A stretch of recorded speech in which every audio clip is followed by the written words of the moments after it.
Hey guys, how's it going? It's Andy from Magoo Investing. Happy Tuesday. For today's video, I decided to take some inspiration from Jeremy from Financial Education based off his video that he put out yesterday, talking about a stock that he thinks is going to 5x. And so I decided to base my thumbnail and just the video topic on this overall. But when I watched that video, I was just kind of curious to see what type of stock he was talking about. But when you look up the stock, it is just so incredibly tiny. When you Google it, it doesn't even pop up a stock chart. That's how you know that it's a very small stock. And it's trading over the counter, which in my mind usually means a penny stock. Obviously, it's not as cheap as some of the other penny stocks, but an over-the-counter stock usually is a huge red flag and is not a way that I would build wealth over the long term because there's a lot of risk with over-the-counter stocks. And it's been moving like a madman. It's been up 415% already in 2021, and it's up 13,300% in the past year. Those are some crazy returns, but that's just not my style, and I think it would be disingenuous for me to talk about a stock like that and say this is, my next 5x stock. But I did buy one of my favorite stocks. It has been a top performing stock since it went public back in 1986. And since it went public at that point, it is up 6,000% with a compound annual growth rate of 17.4%. And based off of that track record and my expectations for its future growth, I am going to say why I bought this as being my next 5x stock. Obviously, this is not a stock that's going to be 5xing this year, but I think for a long-term investment, I think realistically the stock could 5x in the next decade or even as quickly as the next 5 years. So that's what I'm going to be watching going forward.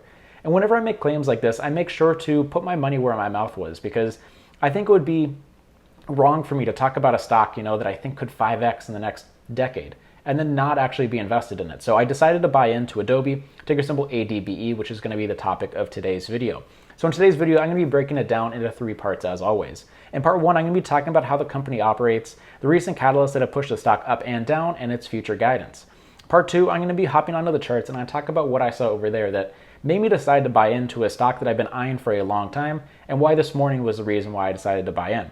And then in part 3, I'm going to give an overall summary for why I'm extremely bullish on Adobe stock, ticker symbol ADBE, for a long-term investment, and explain why I think it has the potential to 5x in the next decade or even as quickly as the next 5 years.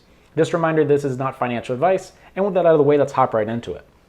So first, let's start with Adobe's track record. And here's the annual return to the stock since 2007. Even during the financial crisis, you'll notice that the stock bounced back relatively quickly. After being down 50% in 2008, it was up 73% in 2009. So this is something that I really like when I buy into stocks that have weathered the storm through a lot of really tough times when it comes to the overall economy and the overall stock market. When a stock gets hit, I want to see it bounce back quickly. And when we hop onto the charts later, you'll see how quickly the stock bounced back after the pandemic pushed it down to recent lows. And so when I talk about Adobe as being a potential stock to 5x in the next couple years, that's because it's 5x'd in the past 5 years. So when I look for a company to invest in for the long term, part of the reason why I decided to buy in is the future potential, but I also want to see how the company has done in the past couple years because while it's true that past returns do not correlate to future returns, when you see a company that's been around since 1986 and has seen a compound annual growth rate of 17.4% through some really tough times in the market overall, it makes me feel very confident for a long-term investment. And when you look at the stock overall, it's been incredibly stable. When you're looking for something for a long-term investment, this is just beautiful. You want to see overall stability. When I think about companies that have super stable charts, I think of Microsoft, Apple, and I think of Adobe. Adobe has been incredibly stable since it's been traded on the New York Stock Exchange, and I absolutely love that. And here's their revenue chart where they've seen double-digit year-over-year revenue growth for every quarter since 2015. And what caused that jump? Because the company realized that they needed to make the switch to digital, and they made that switch at the end of 2015 going into 2016. That's when they stopped licensing out their Adobe Creative Suite 6. This was a product that was absolutely loved by the people that used it, but it wasn't as accessible to the normal hobbyist because this was a suite that cost between $1,500 to $2,000. So for someone like myself that was making YouTube videos, I've been making YouTube videos since like 2013. And obviously as a high schooler, I did not have the funds to be able to spend $1,500 on a creative suite. So the way that I got around that is I used Windows Movie Maker, which was a horrible thing, and then I bought some older versions of Sony Vegas. But since that point, they've really been changing the way that they allow people to access their products. And instead of having to buy a permanent license, you're able to get a monthly subscription. And if you've been around this channel for any point of time, I absolutely love subscription models. And I'll explain why when we talk about the most exciting part about the company going forward. But this was one of the main reasons why I decided to buy into Peloton last week. And if you missed that video, I'll link it above right now. But subscription models are fantastic and it brings in recurring revenue, which I absolutely love. And that's one of the main reasons why Adobe's revenue growth since 2015 has been so impressive overall. So they came out with the Adobe Creative Cloud, which I think is one of my favorite products and is a way that I edit these videos, the thumbnails, and work on the audio as I use those 3 main products. And being able to get it in an affordable package, especially considering they have the discounts for the students, so nice because it allows me to actually use these products instead of having to save up $1,500, $2,000 to get these products for a permanent license. Obviously, I'm not the only person that has enjoyed that because as of right now, they have 22 million Creative Cloud subscribers, including myself. They gave them a record annual revenue of $7.74 billion in fiscal 2020.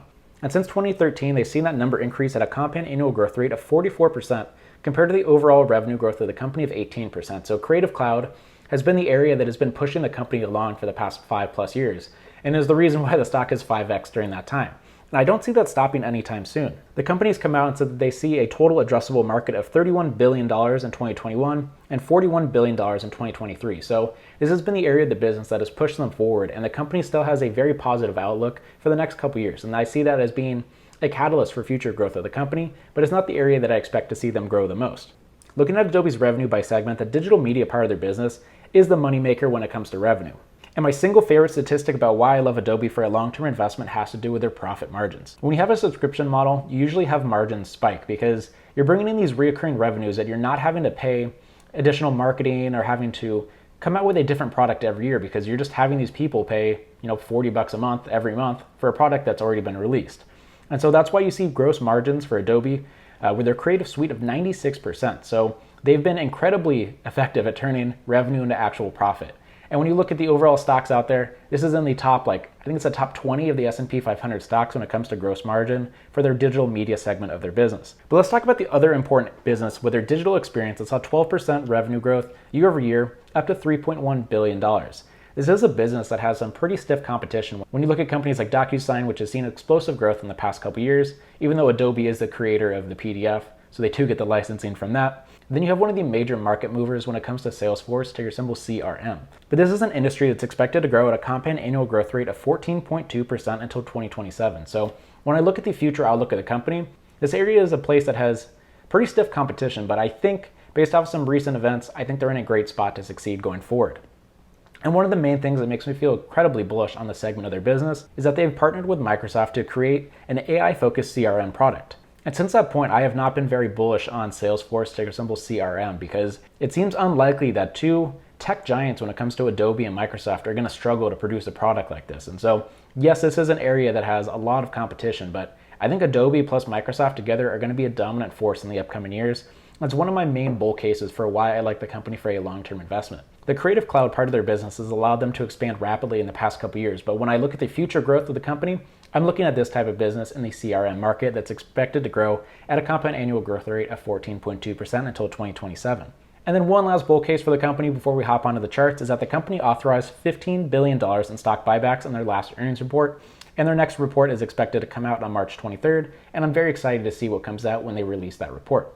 And now that I've talked about what's been moving the company recently, let's head over the charts and I'll talk about what I saw there that decided now was the time to buy in for a long-term investment. Okay, so here we are looking at the Adobe charts, ticker symbol ADBE.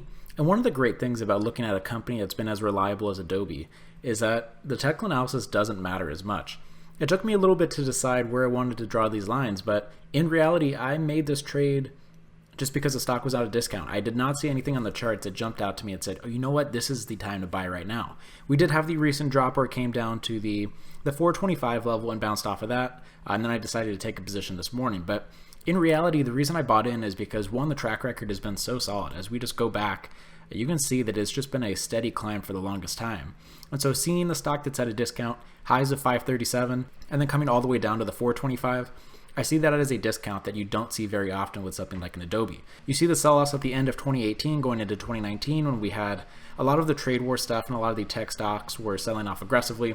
Then you have the pandemic crash. Even though it's not really a crash, it fell from 385 down to 285. So not that far of a drop. And then it just had a steady climb over this past summer going into 2021. It has fallen since its all-time highs. And I decided to buy in based off of that. Sure, you can have this upward channel, which I drew, where it's been respected from the top most of the times. And whenever I see that, I think of that as being a long-term bull case, considering the stock has always been trying to break above instead of, hanging out at the bottom side of the channel. Obviously not the best channel.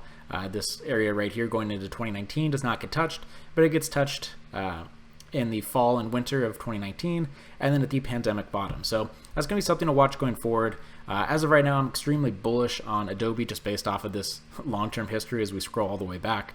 It's just been so incredibly steady all the way back to This is 2008, so this is the financial crisis where it falls and then recovers pretty quickly. So overall, that's what I saw in the charts. Nothing really stuck out to me. It said, you know what, now this is the time to buy in.